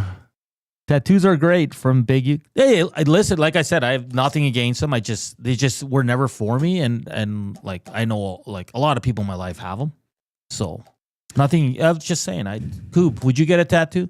I would, but the problem is I want to get something that means something, right? Yeah. And like, you got to get it in the right place. Got to find the right person that you trust to put ink in through your skin through a needle that vibrates. Like, just the idea of it is weird. You know what I mean? Coming up with the design is so important, Yeah. right? Like, because that's going to be on your body for the rest of your life. Well, and there's gravity to think of too. Like, I want, Like, what does it look like when do you're I have like to get it to 65? like, Yeah. okay, what is this going to look like melted?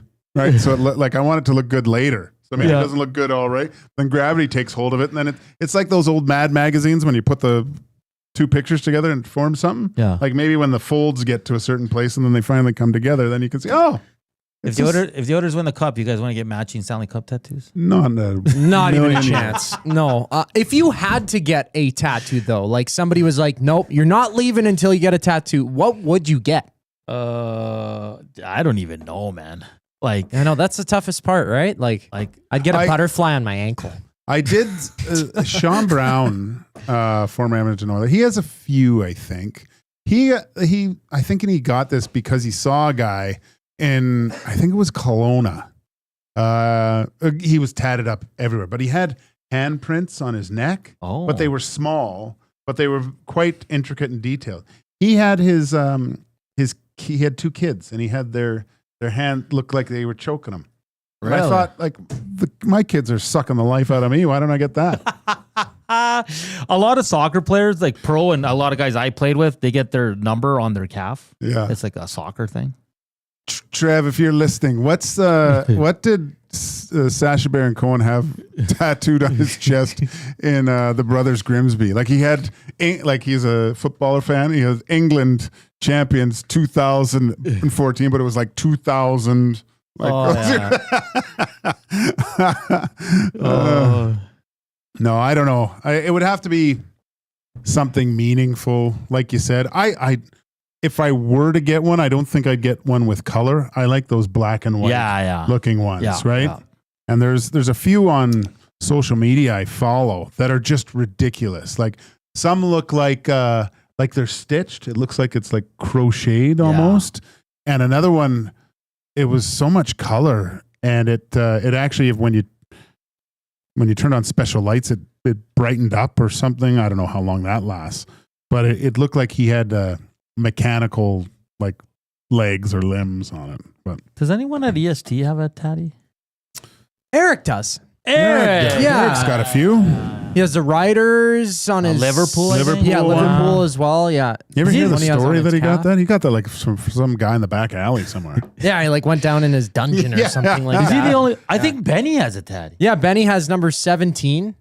That's his lucky number, or birth date as well, on like his forearm. And he has one other one that I'm forgetting too. I think like handwriting or something. So two people have it. That's cool.